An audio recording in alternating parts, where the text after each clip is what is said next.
Praise you, Jesus. Thank you, Father. परमेश्वर का धन्यवाद दो इस सुंदर शाम के लिए। परमेश्वर ने मुझे ये मौका दिया है कि मैं एवरलास्टिंग फैमिली फेलोशिप पेज पर आकर आज की शाम परमेश्वर के वचन को आपके साथ बांट सकूं। सो परमेश्वर का धन्यवाद हो।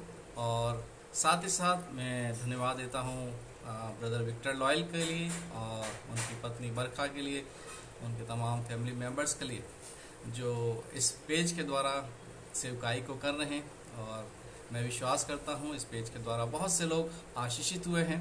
सो परमेश्वर का नाम महिमा पाए और ये परिवार हमेशा आशीष का कारण रहे। साथ ही साथ मैं धन्यवाद देता हूं। कुछ धन्यवाद के विषय हैं जो भाई विक्टर ने दिए हैं। एक भाई कार्तिक जो पिछले दिनों काफ़ी दिनों से कोरोना पॉजिटिव थे और हॉस्पिटल एडमिट थे, और प्रभु ने उनको छुआ, चंगाई दी है। साथ ही साथ मैं धन्यवाद देता हूं गौरव मैसी भाई के लिए। गौरव मैसी भाई जो इंदौर के अंदर एडमिट थे और हम लोग उनके लिए लगातार प्रार्थना कर रहे थे। उनका ऑक्सीजन लेवल भी नीचे हो गया था, लेकिन परमेश्वर का धन्यवाद हो कि आज वो हॉस्पिटल से डिस्चार्ज हो गए हैं। सो परमेश्वर का धन्यवाद करते हैं। अभी उनकी मम्मी हॉस्पिटल में एडमिट है, उनके लिए प्रार्थना करें। उनके पापा आज से 4 दिन पहले वो प्रभु में सो गए हैं। और साथ ही साथ हम उन तमाम परिवारों को स्मरण करें जिनके अजीज पिछले दिनों में इस संसार से कूच कर गए। हम उनके परिवारों की शांति के लिए प्रार्थना करें कि प्रभु उनको शांति दे, अपनी असीम शांति उन्हें दे। और साथ ही साथ जो लोग अभी भी बीमार हैं, हम उनके लिए भी प्रार्थना करें कि प्रभु उन्हें छुए और उन्हें चंगाई दे।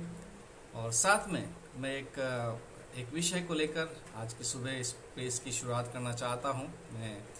मेरा हृदय धन्यवाद से भरा है उन लोगों के लिए जो फ्रंट लाइन में अभी समय में अपनी सेवाएं दे रहे हैं, जबकि बहुत सारे लोग घर में डर कर बैठे हैं। लेकिन मैं धन्यवाद देता हूं। स्पेशली मैं जोधपुर में जो पिछले दिनों में बहुत से लोग इस संसार से कूच कर गए, और यहाँ तक कि उनके परिवार के लोग भी उनके फ्यूनरल में नहीं आ पाए, वो लोग नहीं जॉइन हो पाए। बिल्कुल कहना चाहिए बिल्कुल जैसे कोई भी नहीं है। जैसे मैंने एक भी नाम लिया, एक ब्रदर का, उनके पापा का डेथ हुआ तो उनकी बॉडी को फ्यूनरल हम लोगों ने दिया। उनकी मदर हॉस्पिटल में थी और उनके बेटा जो था वो इंदौर में एडमिट था। तो इस प्रकार से परमेश्वर का धन्यवाद देते हैं। बहुत से जवान हमारे यहाँ पर इस काम में लगे रहे। परमेश्वर उनको बहुत ऐसे आशीष दे। मैं कुछ नाम है जो आपके सामने लूँगा, आप अपनी प्रार्थनाओं में याद रखें। वो लगातार कई दिनों से इस काम को कर रहे हैं और बहुत बार निराश भी हो जाते हैं क्योंकि अपने ही अजीज़ों को उन्हें मिट्टी देनी पड़ी है। खासकर प्रार्थना में याद रखें अश्विनी दास, पैट्रिक साइमन, मैकडोनल्ड, और हमारे यहाँ के जो कब्रिस्तान के चौकीदार हैं बाबू भैया, Arnold Jacob, Samuel Massey, Samson Massey और Sumit Charles, Sanjay David, Daniel Peter, Illu भाई, और जवानों में अमन मानकी, इमानुएल और जॉनी और अभिनव जोशुआ। ये भाई लोग बच्चे भी हमारे लगे रहे, तो प्रभु ने बहुत ऐसे आशीष दे। और हम धन्यवाद देंगे एक बार फिर से। आज की शाम सारी बातों को भूलकर हम इस पेज पर इस समय में खासकर हम परमेश्वर को महिमा दें, क्योंकि वही महिमा के योग्य है। हम अपने आप को परमेश्वर के सामने लाएं और परमेश्वर को धन्यवाद दें। और इस प्रार्थना के साथ हम इस पेज की शुरुआत करेंगे। हमारे प्रेमी अनुग्रहकारी पिताजी, हम धन्यवाद करते हैं इस सुंदर शाम के लिए। आपने मौका दिया कि आज की शाम एवरलास्टिंग फैमिली फेलोशिप पर हम आ सकें और इस पेज के द्वारा प्रभु जी हम आपके नाम को महिमा दे सकें। बहुत से लोग इस समय दुखी, परेशान, निराश हैं प्रभु। हम उन परिवारों को प्रभु जी स्मरण करते हैं और हम तेरे नाम से उनके लिए प्रभु आनंद और खुशियों की आशीष को देते हैं प्रभु जी। चंगाई की आशीष को देते हैं, स्वतंत्रता की आशीष को देते हैं प्रभु जी।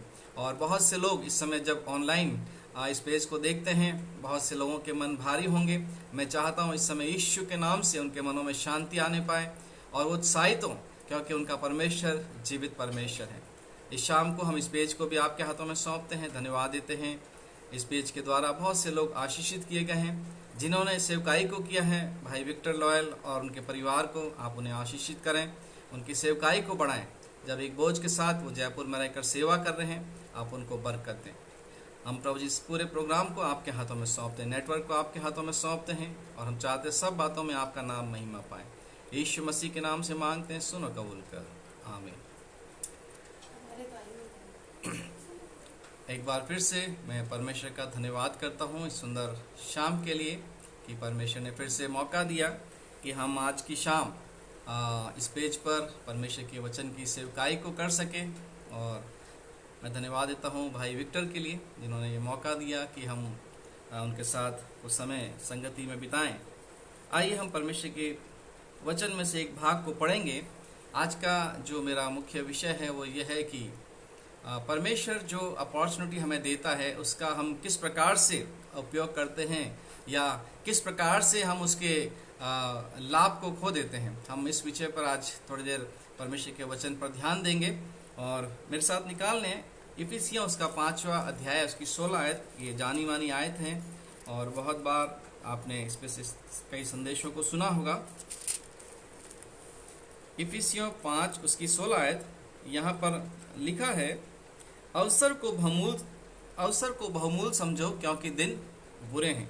इफिसियों 5 और उसकी 16 आयत में परमेश्वर का वचन इस प्रकार से कहता है कि अवसर को बहुमूल्य समझो क्योंकि दिन बुरे हैं।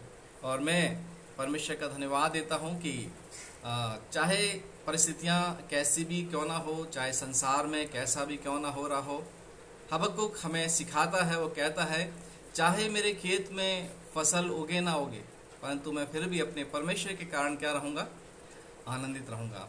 इस शाम को जितने भी लोग ऑनलाइन हैं या आपके प्रिय लोग जो भी इस समय में कहीं भी हैं, हमारी इस पूरे प्रोग्राम में प्रार्थना रहेगी कि प्रभु उनको छुए, उनको स्पर्श करे और उनके जीवन के अंदर चंगाई आए।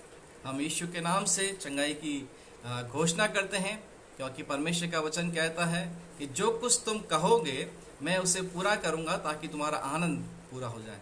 और बाइबल बताती है कि सब कुछ प्रभु यीशु मसीह के नाम के वश में किया गया है। इसलिए मैं यीशु के नाम से चंगाई की घोषणा करता हूँ।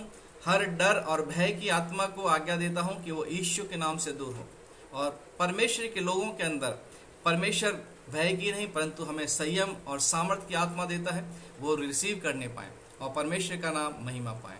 आइए हम प्रार्थना करें। प्रभु धन्यवाद देते हैं सुंदर शाम के लिए।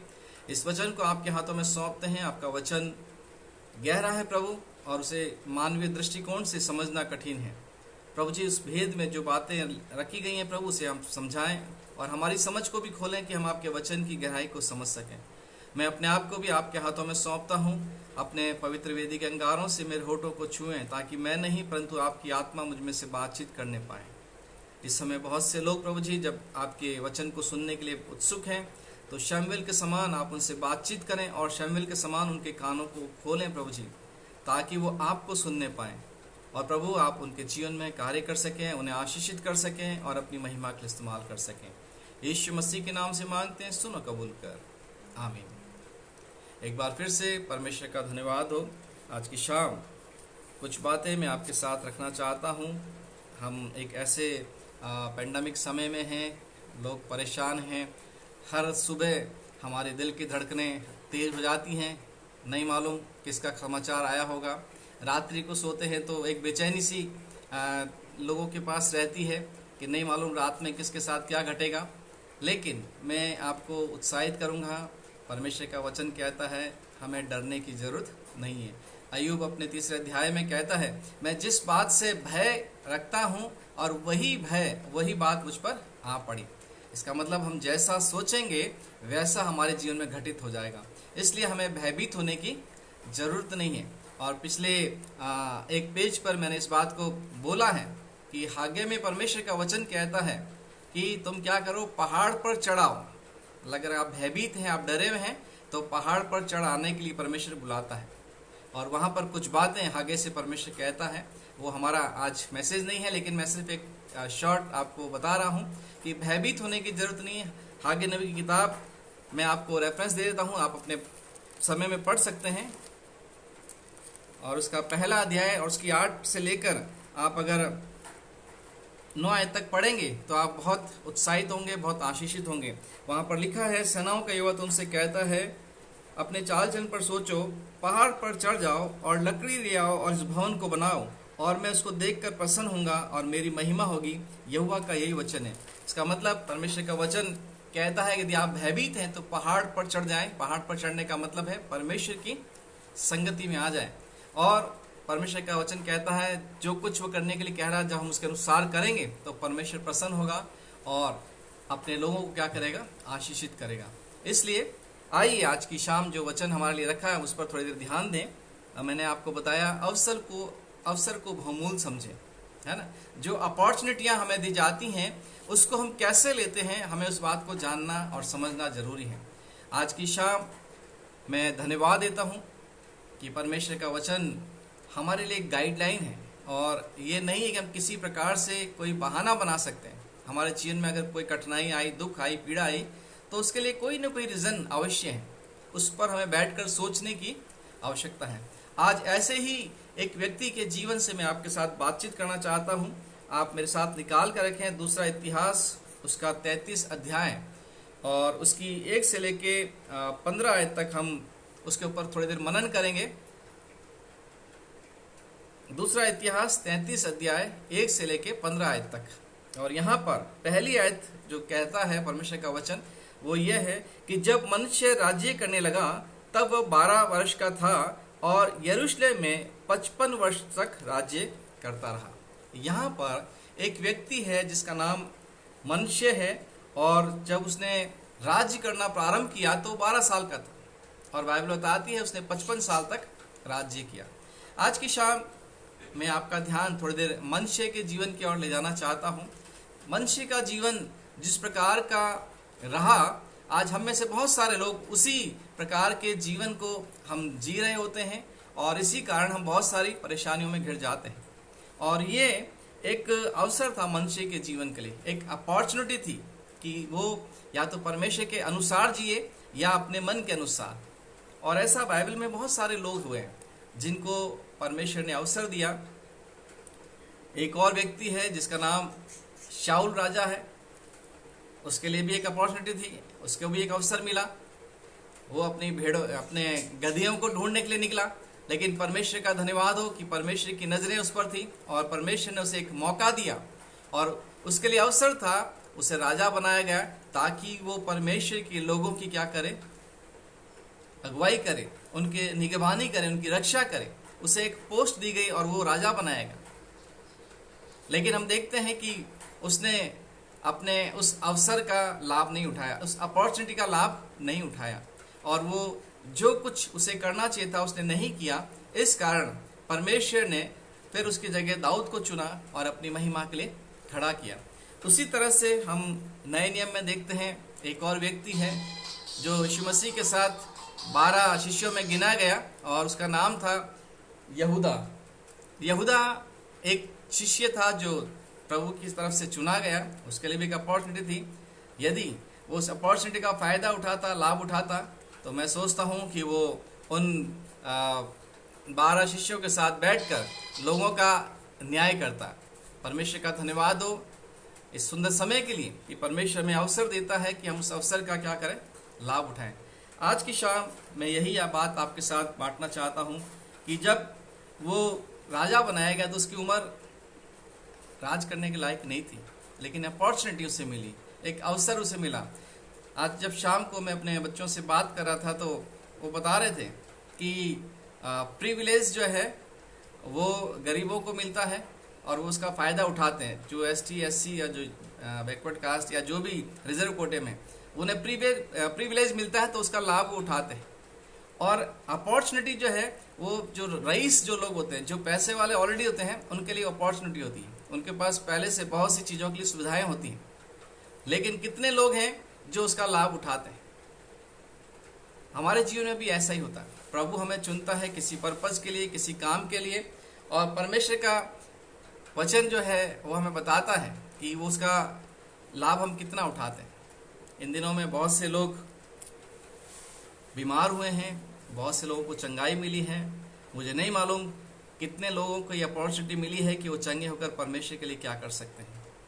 मुझे याद है कुछ लोग जिनके लिए हम लोगों ने पिछले कुछ सालों पहले प्रार्थना किया। एक को कैंसर था और कैंसर से वो ठीक होकर घर आ गए।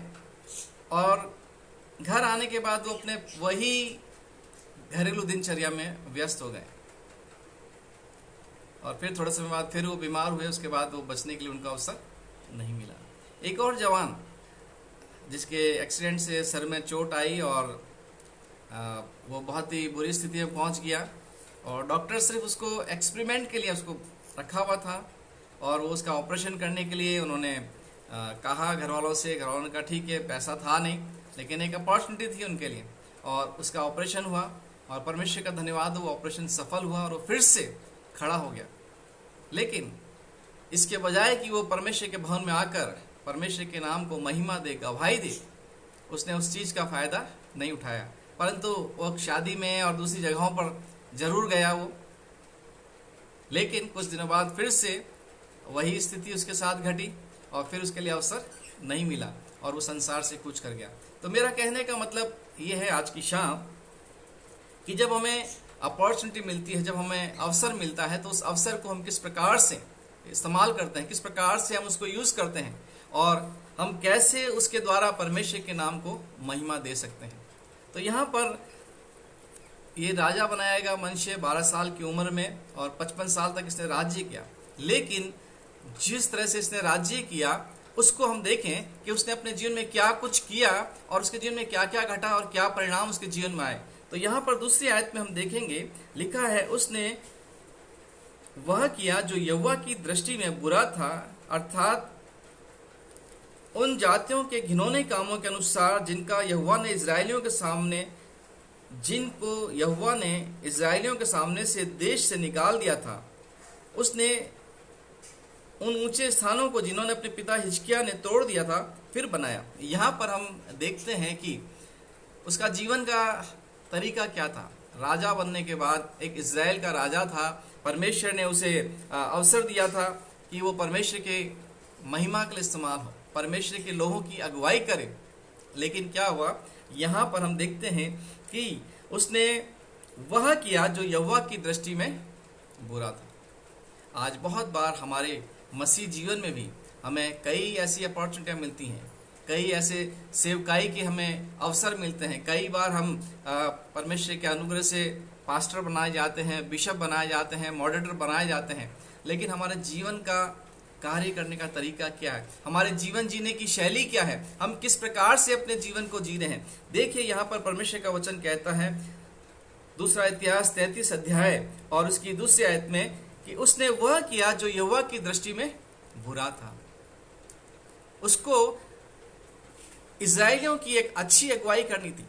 उसे चाहिए था कि वो परमेश्वर के महिमा के लिए जो काम परमेश्वर ने ठहराए थे उसे करे, लेकिन उसने ऐसा नहीं किया। परंतु उसके विपरीत उसने क्या किया, सारे गलत कामों को किया है। आज हमारे जीवन में भी, आज मैं कई बार कई लोगों से मिलता हूँ, मैं सुनता हूँ, कभी उन्होंने अपने आप को प्रभु की सेवा के लिए समर्पित किया, लेकिन जब परिस्थितियां उनके जीवन में विपरीत हुई, जब उनके जीवन के अंदर गड़बड़ियां आई, जब वो परेशान हो गए, तो उन्होंने अपने एफर्ट से, अपने दिमाग से और अपने सोच के साथ उन्होंने काम करना शुरू किया। क्या हमारा परमेश्वर सक्षम नहीं कि वो हमारी आवश्यकताओं को पूरा कर सकते, हमारी जरूरतों को पूरा कर सके? लेकिन हम परमेश्वर पे भरोसा नहीं रख पाते हैं। पिछले 2 दिन पहले हमारे साथ एक बहुत बड़े प्रभु के दास हमसे बातचीत कर रहे थे और वो सिखा रहे थे कि विश्वास और भरोसा दोनों फर्क बातें हैं। विश्वास करना ठीक है, हम कर सकते हैं, लेकिन भरोसा एक ऐसी बात है जो डिपेंडेंसी को दिखाती है, जो पूरी तरह से परमेश्वर पर हम क्या होते हैं, निर्भर होते हैं। और यहाँ पर बाइबल हमें बताती है कि हमें इस बात को समझना आवश्यक है।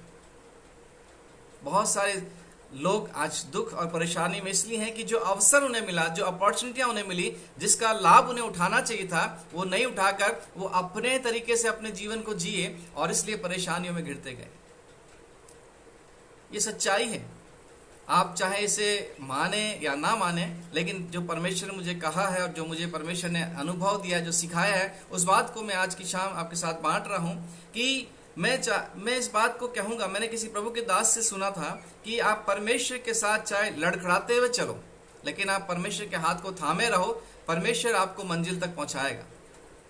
लेकिन कई बार हम क्या करते हैं, अभी पिछले 3 दिनों से एक भाई के साथ मेरी बातचीत हो रही है, जोधपुर के ही हैं, और उन्होंने रात को मुझे कॉल किया, मुझे ऑनलाइन देखकर, और मुझे कहा कि भैया मेरे लिए प्रार्थना करो, मैं पॉजिटिव हूँ और अभी रिकवरी हो गई है, लेकिन मेरे को डर बहुत है। और मैंने बहुत देर तक उनसे बातचीत किया, उनको उत्साहित किया, और उन्होंने स्वयं कहा कि भैया मैं अपने जीवन के अंदर बैकस्लाइड हो गया, मैं बहुत संसार की बातों में फंस गया, मैं सब कुछ जो संसार के काम होते करने लगा, जबकि नया जन्म पाया, प्रभु का बपतिस्मा लिया, लेकिन धन और शोहरत, आज मैं देख रहा था कि पास्टर्स 5 एफ में गिरते हैं, 5 बातों में गिरते हैं। उन बातों को मैं देख रहा था, ना सिर्फ पास्टर परंतु एक विश्वासी के बारे में बात कर रहा हूँ, एक व्यक्ति के बारे में बात कर रहा हूँ जो विश्वास करता है, वो गिर सकता है। तो यहाँ पर परमेश्वर का वचन हमें बता रहा है कि कैसे अवसर मिलने के बाद भी ये मनुष्य क्या कर रहा है, उसने वो किया जो यहोवा की दृष्टि में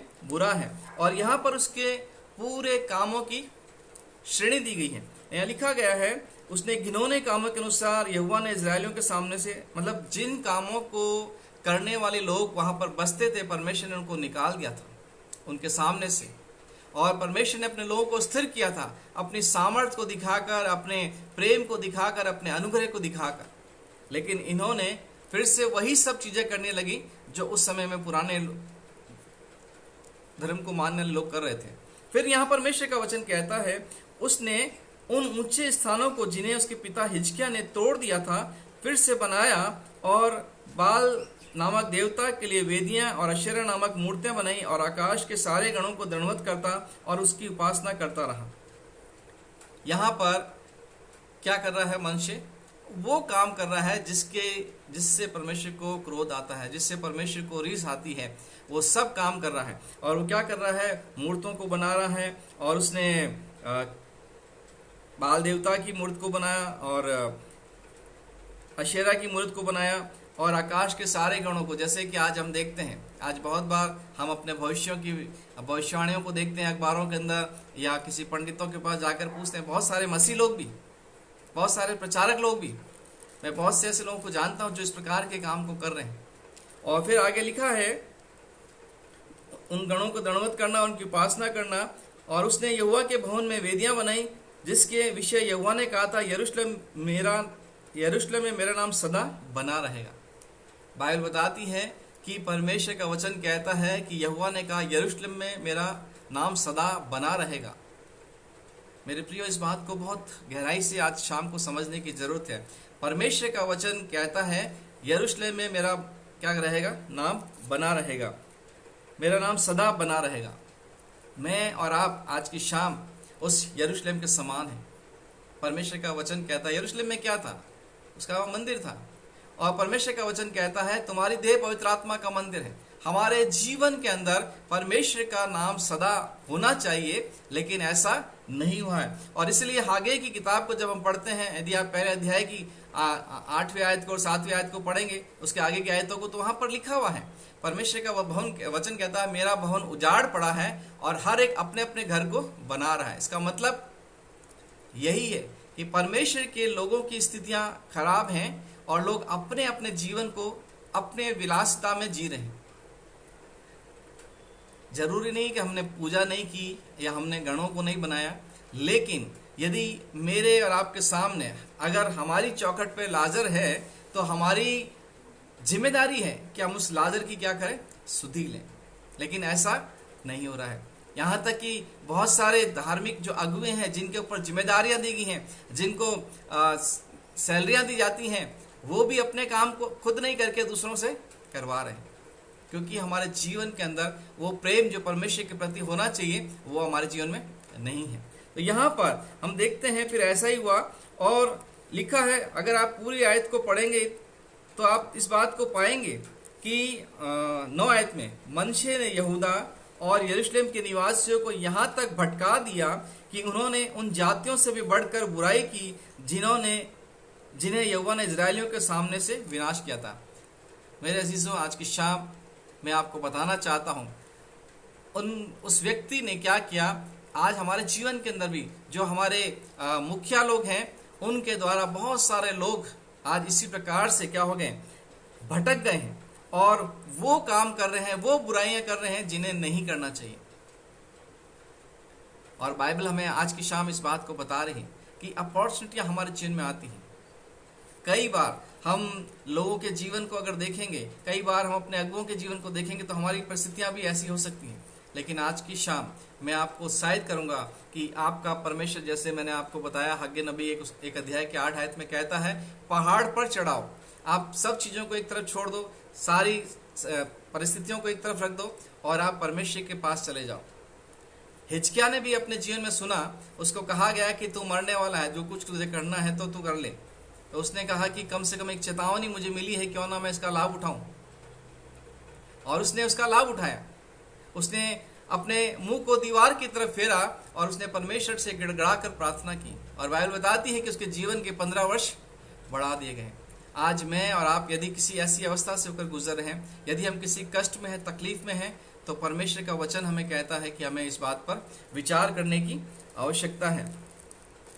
10वीं आयत को अगर हम देखें, दूसरा इतिहास 33 अध्याय 10 आयत, हम जब अपने जीवन को इस प्रकार की अवस्था में जी रहे होते हैं, हम तकलीफों में, कष्टों में होने के बाद भी परमेश्वर एक अवसर हमारे जीवन में रखता है।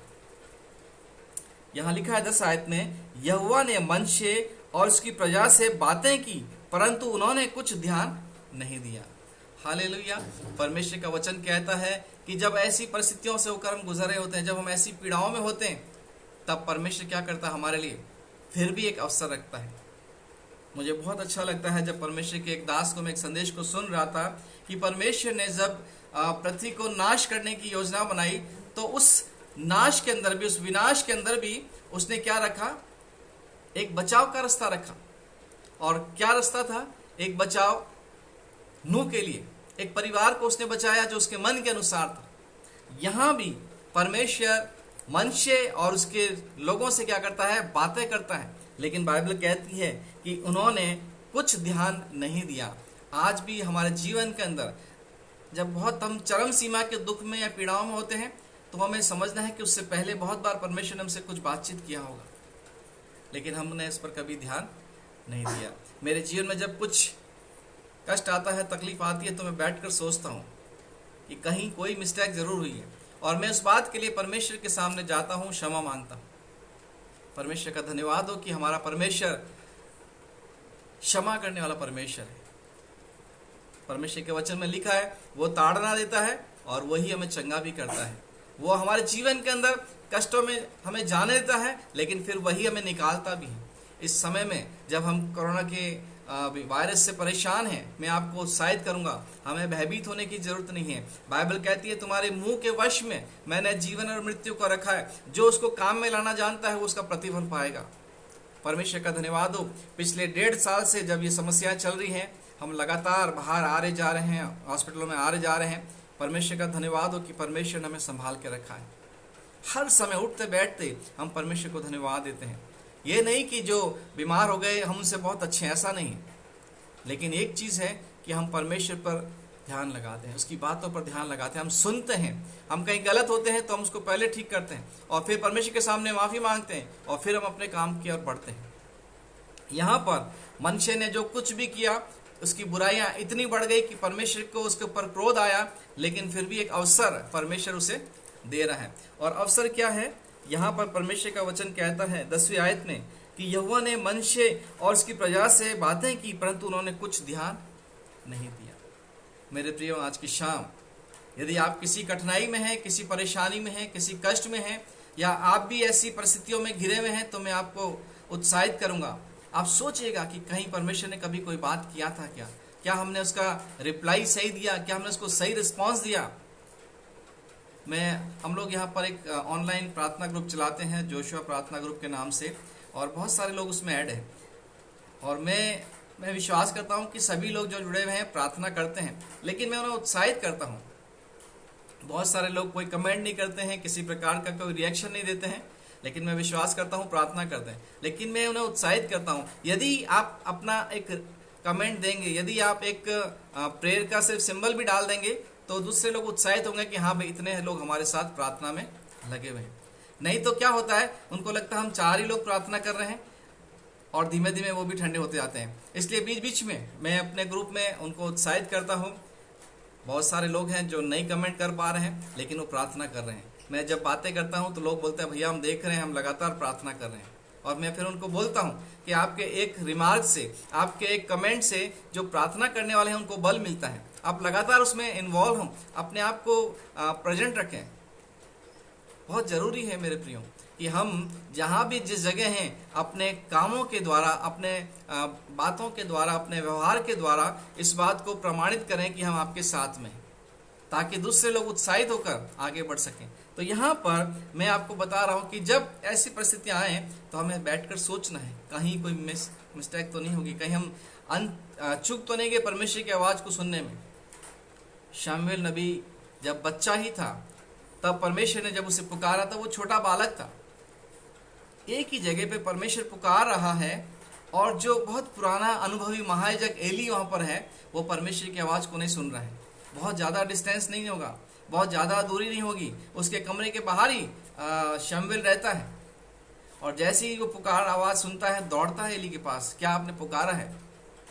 मैं कभी कभी इस बात पर सोचता हूँ कि परमेश्वर का वचन कहता है जब परमेश्वर बोलता है, दहाड़ता है, तो जवान हिरनियों के गर्भपात हो जाते हैं, पहाड़ियाँ डोल उठती है। मतलब परमेश्वर की आवाज़ इतनी सामर्थ्य है, लेकिन एली को सुनाई नहीं दे रही है और शमूएल को सुनाई दे रही है।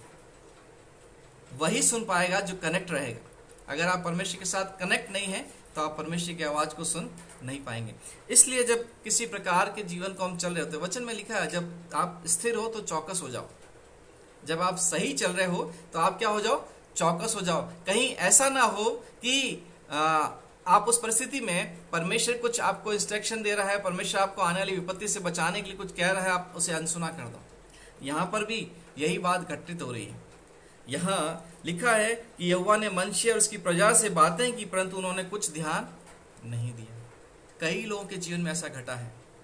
शाऊल राजा बनाएगा, एकदम से उसे उसकी पोस्ट नहीं ली गई, परंतु उसको मौका दिया गया, लेकिन उसने कभी भी उस आवाज़ को नहीं सुना। यहूदा के जीवन में भी ऐसा मौका आया होगा। मैं सोचता हूँ जब यहूदा ने कहा कि ये इत्र बेच दिया जाता और गरीबों की सुधि ली जाती, तो प्रभु ने उसको वहाँ पर भी इंस्ट्रक्शन दिया होगा, उसके लिए चेतावनी थी कि ये सदा तुम्हारे साथ रहेंगे, लेकिन शायद वो भी नहीं समझा। कई बार हमारे जीवन की परिस्थितियों में परमेश्वर हमसे बात करता है, लेकिन हम परिपक्व नहीं होते हैं, उसकी आवाज़ सुनने के लिए मैच्योर नहीं होते हैं, इसलिए हम अनसुना कर देते हैं, हम सुन नहीं पाते हैं। बाइबल कहती है कि परमेश्वर मनुष्य से 2 नहीं वरन 3 बार बात करता है, लेकिन मनुष्य उस पर चित्त नहीं लगाता है। तो यहाँ पर मनुष्य के जीवन में भी ऐसा ही कुछ घटित हुआ। आगे हम देखेंगे 11 आयत में, तब यहोवा ने उन पर अशूर के सेनापतियों से चढ़ाई कराई और ये मनुष्य को नकेल डालकर और पीतल की बेड़ियों से जकड़कर उसे बेबीलोन को ले गए। अब देखिएगा, ये राजा है और इसकी परिस्थिति कैसी है? जैसे एक बैल को उसके नथनों में नकेल डालकर ले जाया जाता है, वैसे इस राजा को ले जाया जा रहा था। कई बार आपने देखा होगा कि बड़े बड़े क्रिमिनल्स को पुलिस क्या करती है, हथकड़ियाँ डालकर भरे बाजार में पैदल लेकर जाती है, ताकि लोग देखें कि देखो ये कुछ भी नहीं है ना। यहाँ परमेश्वर का वचन भी इस प्रकार से बताता है कि वो राजा था, लेकिन उसके लिखा है कि नकेल डालकर और पीतल की बेड़ियों से जकड़कर उसे बेबीलोन तक ले जाया गया। आप सोचिएगा कि जो महिमा में सिंहासन पर बैठने वाला व्यक्ति, जो उस राजा की कुर्सी पर बैठने वाला व्यक्ति है, उसकी अवस्था क्या हो गई? एक अपराधी के समान, उसकी कोई वैल्यू नहीं रही, उसका सब कुछ चला गया, उसकी इमेज चली गई, उसकी क्या बोलना चाहिए, जो कुछ उसने अपना बनाया था वो सब कुछ उसके जीवन से क्या हो गया? नष्ट हो गया। आज बहुत बार बहुत सारे ऐसे लोगों को हम जानते हैं जो जिनको अपॉर्चुनिटियाँ मिली, उनको बड़ी बड़ी पोस्टें मिली, बड़ी बड़ी जगहों पर परमेश्वर उनको खड़ा किया, लेकिन उन्होंने उस समय का लाभ नहीं उठाया। तो वो अपने दृष्टि में बुद्धिमान बने, अपने समझ में वो बहुत समझ का सहारा लेकर बहुत समझदार रहे, लेकिन परिस्थितियाँ क्या रही? उनके जीवन के अंदर से वो सब कुछ चला गया। बहुत सारे लोग कभी अपने फैम के अंदर, अपने पोजीशन के अंदर बहुत ऊंचाइयों पर रहे, लेकिन धीमे धीमे वो सब कुछ उनके जीवन से छिनता चला गया। आज कई ऐसे सेवकों को मैं जानता हूँ जिन्होंने अपनी मेमोरी को खो दिया है। वचन में लिखा है कि परमेश्वर का जन जो है वो परमेश्वर के समय के अनुसार संसार से कूच करता है और बड़े आनंद के साथ कूच करता है। और यहाँ पर हम इस बात को देख रहे हैं कि कैसे हमारे जीवन की परिस्थितियाँ बिगड़ जाती हैं। तो परमेश्वर चाहता है कि जब वो हमसे बातचीत करे तो हम उस पर क्या करें, ध्यान दें, और नहीं तो फिर वो क्या करता है कि हमारी स्थिति कैसे होती है कि वो नकेल डालकर, यानी कि किसी न किसी ऐसी पीड़ित अवस्थाओं में बहुत सारे लोग बोलते हैं परमेश्वर बीमारी नहीं भेजता है। ऐसा नहीं है। बाइबल में लिखा है मिस्र के अंदर परमेश्वर ने विपत्तियां भेजी। परमेश्वर आपको सही करने के लिए आपके जीवन में कुछ भी कर सकता है, क्योंकि परमेश्वर आपसे प्रेम करता है।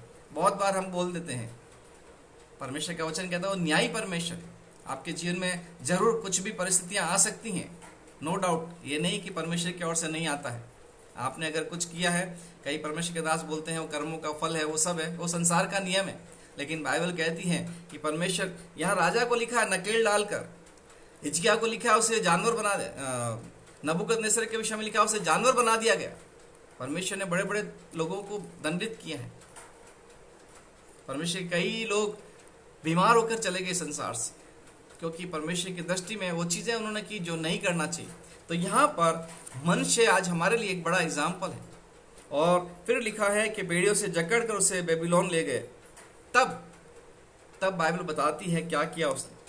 12 आयत में, तब संकट में पड़कर वह अपने परमेश्वर यहोवा को मानने लगा और अपने पूर्वजों के परमेश्वर के सामने बहुत दिन हुआ और उससे प्रार्थना की।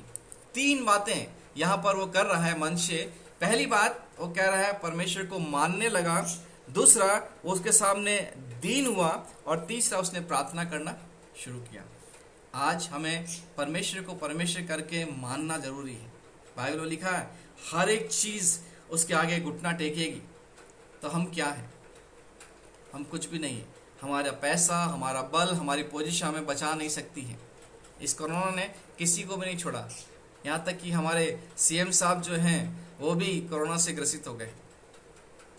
बाइबल बताती है हमें इस बात को समझना है कि जब कष्ट आ रहे हैं तो सोचना है बैठकर क्यों आ रहे हैं, और जब हमें समझ में आ जाए तो यहाँ पर लिखा है कि हम परमेश्वर के सामने उसकी प्रभुता को स्वीकार लें। प्रभु से कहे हाँ तुम महान है।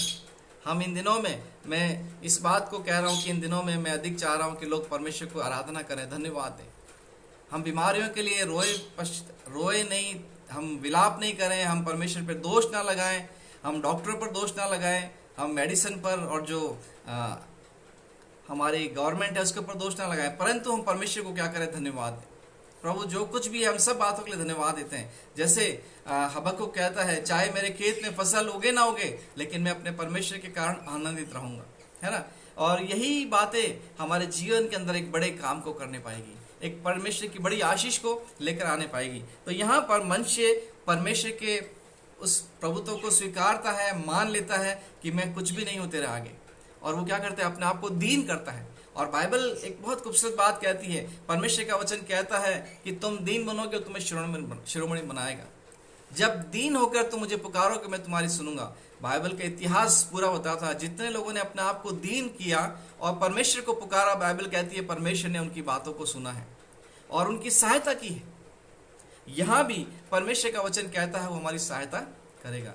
तो यहाँ पर उसने क्या किया, मनुष्य ने अपने आप को परमेश्वर के प्रभुत्व को स्वीकारा, माना, और फिर लिखा है उसने परमेश्वर यहोवा को मानने लगा और अपने पूर्वजों के परमेश्वर के सामने बहुत दीन हुआ और उसने प्रार्थना करना शुरू किया। मेरे प्रिय भाई बहनों, मैं आज की शाम आपको फिर से कहना चाहता हूँ, आपके आसपास में चाहे कुछ भी है, आपके घर में चाहे कुछ भी है, आप परमेश्वर के सामने अपने आप को क्या करें, मान लें कि प्रभु मैंने गलती की है, मुझे क्षमा कर, और फिर से मैं तेरी बढ़ाई करना चाहता हूँ, तेरी आराधना करना चाहता हूँ, तेरी स्तुति करना चाहता हूँ, और परमेश्वर को धन्यवाद दें। और फिर उसने प्रार्थना करना शुरू किया। मैं आपको उत्साहित करने वाली बात बताने जा रहा हूँ। परमेश्वर का वचन कहता है तब उसने प्रसन्न होकर उसकी विनती सुनी और उसको यरूशलेम में पहुंचाकर उसका राज्य लौटा दिया। तब मनुष्य को निश्चय हो गया कि यहोवा ही परमेश्वर है। यहाँ पर परमेश्वर का धन्यवाद हो, हालेलुया, कि परमेश्वर ने उसकी प्रार्थना को क्या करा, सुना, उसकी विनती को सुना। और लिखा है तब उसने प्रसन्न होकर, जब वो दीन हुआ तब परमेश्वर उससे क्या हुआ, प्रसन्न हुआ। लेकिन उससे पहले यदि आप दूसरी आयत को पढ़ेंगे 33:2 में दूसरे इतिहास की, तो वहां लिखा है कि उसने जो किया वो यहोवा की दृष्टि में बुरा था, तो परमेश्वर को क्रोध आया था वहां पर। लेकिन जब यहाँ पर इसने अपने आप को दीन किया तो बाइबल बताती है कि परमेश्वर उससे क्या हुआ, प्रसन्न हुआ। और जब परमेश्वर प्रसन्न होता है तो वो क्या करता है, वो विनती को सुनता है और फिर से जिस जगह से आप गिराए गए हैं, जिस जगह से आप नीचे लाए गए हैं, उस जगह पर ले जाकर परमेश्वर आपको फिर क्या करता है, खड़ा करता है। हालेलुया, परमेश्वर का धन्यवाद हो कि परमेश्वर का वचन कहता है मैं तुम्हारी हानि को दुगने रूप से भर दूंगा। जो कुछ आपने खो दिया है, जो पोजीशन आपने खो दी, जो कुछ आपने अपने जीवन में खोया है, उस सब को परमेश्वर क्या करेगा, फिर से लौटाएगा। जहां पर मनुष्य नकेल डालकर निकाला गया था, जहां पर वो एक अपराधी के समान, जहां पर एक बैल के समान उसे ले जाया गया था, उसी जगह पर लिखा है परमेश्वर ने उसकी सुनी और उसको यरूशलेम में पहुंचाकर उसका राज्य उससे क्या करा, लौटा दिया। हालेलुया। आप चाहे कैसी अवस्था से होकर गुजरे हों, चाहे आप कितने भी कठिनाइयों में रहे हों, आपका परमेश्वर जब आप दीन होकर उसे पुकारते हैं, अपनी गलतियों को मान लेते हैं, परमेश्वर फिर से अवसर देता है। आपको विपत्ति में जाने से पहले भी अवसर देता है, उसके बाद भी आपके लिए एक अवसर है। यदि आप अपने आप को, अपनी गलतियों को मान लेते हैं, अपने आप को परमेश्वर के सामने दीन करते हैं, तो परमेश्वर का वचन कहता है वो आपको क्या करेगा, संभालेगा, आपकी प्रार्थना को सुनेगा, आपकी विनती को सुनेगा, आपके निवेदन को सुनेगा। और फिर कहता है कि वो प्रसन्न होगा, उससे विनती सुने और यरूशलेम में पहुंचाकर उसका राज्य लौटा दिया। तब मनुष्य को निश्चय हो गया कि यहोवा ही परमेश्वर है। मनुष्य ने मान लिया। अभी तक तो वो छोटी उम्र में, आज बहुत सारे लोगों को छोटी सी उम्र में बड़ी बड़ी पोस्टें मिल जाती हैं तो वो फिर अपने आपे में नहीं रहते हैं, है ना। अगर छोटी उम्र में कुछ आपको मिल गया, आपको बहुत पैसा मिल गया, यदि आपको बहुत शोहरत मिल गई, तो आप देखेंगे थोड़े समय बाद आप उस शोहरत के अंदर खो जाएंगे। आप भूल जाएंगे कि आपको ये मिला कैसे। मैं कई बार लोगों को बोलता हूँ, आप जिस मुकाम पर खड़े हैं परमेश्वर को धन्यवाद दें, क्योंकि परमेश्वर क्या करता है, आपको संभालता है। आपको परमेश्वर ने उस जगह पर पहुंचाया, आप अपनी बुद्धि से नहीं पहुंचे, आप अपनी काबिलियत से नहीं पहुंचे, आप अपने गुणों से नहीं पहुंचे। ये परमेश्वर का अनुग्रह है कि परमेश्वर ने आपको ले जाकर खड़ा किया है। बहुत सारे लोगों को हमने देखा है, जब ऊंचे मुकामों पर पहुंचते हैं वो भूल जाते हैं अपने जाति भाइयों को, अपने आसपास के लोगों को, बस वो सोचते हैं हम है सब कुछ। लेकिन परमेश्वर कहता है नकेल डालकर फिर वो क्या करता है, उन्हें नीचे ले आता है। यहाँ पर लिखा है कि उसने मान लिया, उसको राज्य लौटा दिया गया। अब वो क्या कर रहा है, ये वही व्यक्ति जिसने अशेरा की मूर्तियों को लगाया, वो सब कुछ किया, वही अब क्या कर रहा है। 15 आयत को हम पढ़ेंगे। फिर उसने पराये देवताओं को और यहोवा के भवन में की मूर्ति को और जितनी वेदियां उसने यहोवा की थी उन सब को दूर करके नगर से बाहर फेंकवा दिया, जो उसने बनवाई थी अशेरा की और उनकी। और परमेश्वर के भवन को उसने क्या किया, फिर से सही किया। और तब उसने यहोवा की वेदी की मरम्मत की और उस पर मेल बलि, धन्यवाद बलि चढ़ाने लगा और यहूदियों को इजराइल के परमेश्वर यहोवा की उपासना करने की आज्ञा दी। अब फिर से क्या कर रहा है, ये अपने लोगों को क्या कह रहा है, प्रेरित कर रहा है, उत्साहित कर रहा है, परमेश्वर की आराधना करो। आज हम भी हमारे जीवन में रहते हुए हमने एक ही इच्छा रखी है कि लोग परमेश्वर के साथ जुड़े। हम बहुत डिनोमिनेशंस पे, बहुत सारी संस्थाओं पे, बहुत सारे चर्चेस पे हम गर्व करते हैं। मुझे मालूम है, मैं एक बाइबल कॉलेज में गया था और वहाँ बाइबल कॉलेज में जब मैं था और कुछ कारणों से मैं निकल रहा था, तो वहाँ पर जो अधिकारी थे उन्होंने कहा अगर तुम यहाँ से निकल गए तुम कहीं कुछ नहीं कर पाओगे। मैंने कहा ठीक है, समय बताएगा। और थोड़े समय बाद प्रभु ने हमको संभाला, खड़ा रखा और वो पूरा का पूरा जो महल जो बड़ा था, एक बड़ी एम्पायर जो थी, वो ध्वस्त हो गई। आज उस जगह पर कई समय तक ताला रहा, फिर से शुरू हो गया। परमेश्वर का धन्यवाद हो, फिर से लोगों को परमेश्वर ने बुद्धि दी है। और मैं चाहूँगा कि वो और अधिक इन बातों पर मन फिराएं ताकि परमेश्वर उनके फिर से उस मुकाम पर खड़ा करें। कई जगहों पर ऐसा होता है, हम भूल जाते हैं हमें खड़ा करने वाला परमेश्वर है। हम लोगों के न्याय करने लग जाते हैं। हम सोचते हैं क्या ये कुछ नहीं है। हम अपने नियम को जानते हैं, हम अपने कानून को जानते हैं। आज सारे कानून एक तरफ हो गए।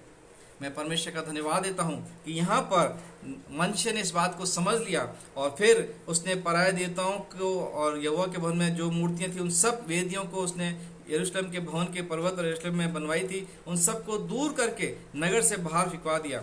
और 16 आयत में उसने कहा कि इस परमेश्वर की आराधना करो जो जीवित है, जिसने मेरा सब कुछ मुझे वापस लौटा दिया है।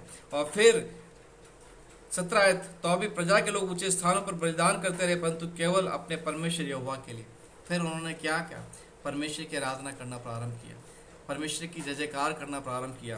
बाइबल में एक और व्यक्ति है जिसको मौका मिला, और वो है शाऊल।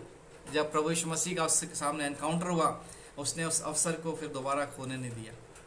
उसने अपने आप को प्रभु को समर्पित कर दिया, वो दीवाना बन गया प्रभु के लिए, और प्रभु के लिए उसने ऐसा काम किया कि बाइबल में 14 से ज़्यादा किताबें उसने लिख दी हैं। अपॉर्चुनिटियाँ, अवसर जब हमें मिलता है तो हमें उसका लाभ उठाना है। मनुष्य के समान हमारा जीवन ना हो जाए कि उसने अपने उस अवसर को खो दिया। एक और व्यक्ति है जिसका नाम योशिय्याह है, उसको जब मौका मिला राजा बना, तो उसने परमेश्वर के भवन को, परमेश्वर के उस खोज की उसने, और उसने यरूशलेम को शुद्ध किया, और वो परमेश्वर के नज़रों में आशीषित रहा। परमेश्वर का धन्यवाद हो आज की इस सुंदर शाम के लिए कि परमेश्वर का वचन मनुष्य के द्वारा हमें सिखाना चाहता है कि हमारे परिस्थितियां, हमारे हालात चाहे कैसे भी क्यों ना हो गए हों, हमने नो डाउट मनुष्य होने के नाते गलतियां की होंगी, कई बार हम ढिठाई की होगी, लेकिन परमेश्वर फिर से मौका देता है। मनुष्य हमें इस बात को सिखा रहा है, चाहे कैसा भी बड़ा गुनाह हो गया हो। वो कहता है, यशायाह में कहता है, चाहे तुम्हारे पाप कैसे भी रंग के क्यों ना हो, एक माफ़ कीजिएगा, नेटवर्क की वजह से प्रॉब्लम हुआ। तो परमेश्वर का वचन कहता है कि हमें इस बात को समझना जरूरी है कि हम क्या करें, अपने आप को परमेश्वर के सामने दीन करें और परमेश्वर को अपने जीवन में काम करने का मौका दें, ताकि परमेश्वर हमारे जीवन को आशीषित कर सके। परमेश्वर का नाम महिमा पाए। आप सबको परमेश्वर के नाम से आशीष देते हैं। हम प्रार्थना करेंगे, और यदि किसी के पास कोई प्रार्थना विषय है तो आप, हमने अपना कॉन्टैक्ट नंबर भी दिया है, आप हमें फ़ोन कर सकते हैं, और इस पेज पर भी आप प्रार्थना विषय भेज सकते हैं। तो विक्टर भाई और हम मिलकर आप लोगों के लिए प्रार्थना करेंगे। परमेश्वर आपके जीवन को बहुतायत से आशीषित करे। आइए हम प्रार्थना करें। प्रभु, हम धन्यवाद देते हैं सुंदर शाम के लिए। आज की शाम आपने फिर से मौका दिया कि हम इस पेज के माध्यम से आपके वचन को आपके लोगों तक पहुँचा सकें। प्रभु, सच में आप मनुष्य के जीवन से बहुत सी बातों को हमें सिखाए हैं, उसके लिए हम शुक्रगुजार हैं। हमें और नम्र बना प्रभु जी। हम मान लेते हैं कि हम मिट्टी हैं प्रभु, आप हमारे कुम्हार हैं। हमें अधिकार नहीं कि हम आपसे कहें कि आपने क्यों ऐसा किया। जो कुछ भी इस संसार में घटा है प्रभु, उस सब बातों के लिए हम आपसे क्षमा चाहते हैं, और हमारे देश को आप फिर से ज्यों का त्यों करें प्रभु, दया करें प्रभु जी। बहुत से लोग आज भी आपसे अनजान हैं, होने दे प्रभु कि आपके प्रेम को आपके लोग उन तक पहुंचा सकें, और बहुत से लोग मन फिराएं और आपके निकट आएं और आपकी महिमा के पात्र बने प्रभु जी। आज की शाम हम धन्यवाद देते हैं प्रभु, जितने लोगों के लिए हमने प्रार्थनाएं की प्रभु, आपने सुना है। भाई कार्तिक को, भाई गौरव को, भाई बॉबी, विंसेंट, एडविन को प्रभु जी आपने छुटकारा दिया प्रभु, बीमारियों से खड़ा किया। भाई अनिल जॉन को आपने छुटकारा दिया, उसके लिए धन्यवाद देते हैं। बहुत सारे लोग प्रभु जी उनके बिछौनों से खड़े किए गए प्रभु, ताकि आपकी महिमा के लिए खड़े हों प्रभु जी। हम बहन रोनिका को भी आपके हाथों में सौंपते हैं प्रभु, धन्यवाद देते हैं, आप अब तक उनको संभालते आए हैं, आगे भी आप उनकी अगुवाई करें प्रभु जी। और हमारी प्रार्थना है आप उन्हें फिर से अपने प्रभु जी उस जगह पर खड़ा करके आप अपनी महिमा उससे ले प्रभु जी। उसने अपना जीवन आपको दिया है प्रभु जी। हम चाहते एक बार फिर से दया करें, और दोनों पति पत्नी मिलकर प्रभु जी अपने भाग में रहते हुए आपकी सेवकाई को अंजाम दें, और आपकी महिमा के लिए आपके प्रभु जी सम्मुख खड़े रहें प्रभु जी। हम धन्यवादी हैं प्रभु जी। आज की शाम जैसे आपने अब तक हमें संभाला, जब हम अपने पेज पर जाते हैं प्रभु, जब वो सिस्टर हमारे पेज पर वचन को बांटती हैं, आप उन्हें रूह से मसा करें, ताकि आज की शाम बहुत से लोग आशीषित हों और आपका नाम महिमा पाएं। सारी बातों को आपके हाथों में सौंपते हैं, सारा आदर महिमा आपको देते हुए इस प्रार्थना को हम अपने उद्धारकर्ता प्रभु यीशु मसीह के नाम से मांगते हैं, सुना कबूल कर, आमीन। एक बार फिर से मैं भाई विक्टर लॉयल को धन्यवाद देता हूं, उनकी सेवकाई को धन्यवाद देता हूं। परमेश्वर आपकी सेवकाई को बहुत ऐसे आशीषित करे। एक विशेष प्रार्थना विषय है, आप लोग प्रार्थना करें पास्टर्स लोगों के लिए जो छोटी छोटी सेवकाइयाँ अपने समूह में कर रहे हैं, और इन दिनों में जब चर्चेस बंद हैं तो फाइनेंशियल प्रॉब्लम्स में हैं, बहुत सारे पास्टर्स के रिक्वेस्ट हमारे पास आ रहे हैं। प्रार्थना करें, और साथ ही यदि आप उनकी मदद कर सकते हैं तो आप ज़रूर हमें बताएं, और हम आपको उनका नंबर दे सकते हैं, आप उनसे बातचीत कर सकते हैं। आप इस विषय के लिए विशेष प्रार्थना करें, क्योंकि बहुत सारे बड़े खादिम इस समय में अपने काम को नहीं कर पाए हैं, लेकिन छोटे छोटे खादिम जा रहे हैं, घर घर जाकर प्रार्थना कर रहे हैं। मैं पास्टर स्टीफन सैमसन का धन्यवाद देता हूं, जो कोरोना पेशेंट्स जो भी हमारे शहर के लोग हैं उनके घरों में जाकर उन पर हाथ रखकर प्रार्थना कर रहे हैं। प्रभु ने अब तक उन्हें संभाला, आगे भी उनको संभाले। बहुत सारे ऐसे पास्टर्स हैं, बहुत सारे ऐसे सेवक हैं जो बिना डरे, जो बिना अपनी इस बात की परवाह किए जा जाकर सेवा कर रहे हैं। परमेश्वर उनको बहुत ऐसा आशीष दे। आप अपनी प्रार्थनाओं में याद रखें और साथ में आप उनके साथ खड़े हों, क्योंकि बहुत सारे सेवक लोग जब जा रहे हैं तो पेट्रोल खर्च होता है, आपको पता है, और पेट्रोल के लिए पैसा की आवश्यकता होती है। सो प्रार्थना करें, खासकर एमपी में, यूपी में, हमारे राजस्थान के कई क्षेत्रों में लोग प्रार्थनाओं के लगे हुए हैं। आप उनको अपनी प्रार्थनाओं में याद रखें। God bless you. हमारे पेज का समय हो गया, इसलिए हमने इस समय इसको समाप्त किया है। प्रभु आपको आशीष दे। यदि आप चाहते हैं तो हमारे shower of grace ministry page पर ज्वाइन हो सकते हैं। आज एक सिस्टर दिल्ली से हैं और वो भी एक स्टाफ नर्स हैं हॉस्पिटल के अंदर, लेकिन वो परमेश्वर की सेवकाई कर रही हैं। आज वो हमारे पेज पर हैं। यदि आप चाहते हैं आशीष सुना तो आप ज्वाइन कर सकते हैं। God bless you.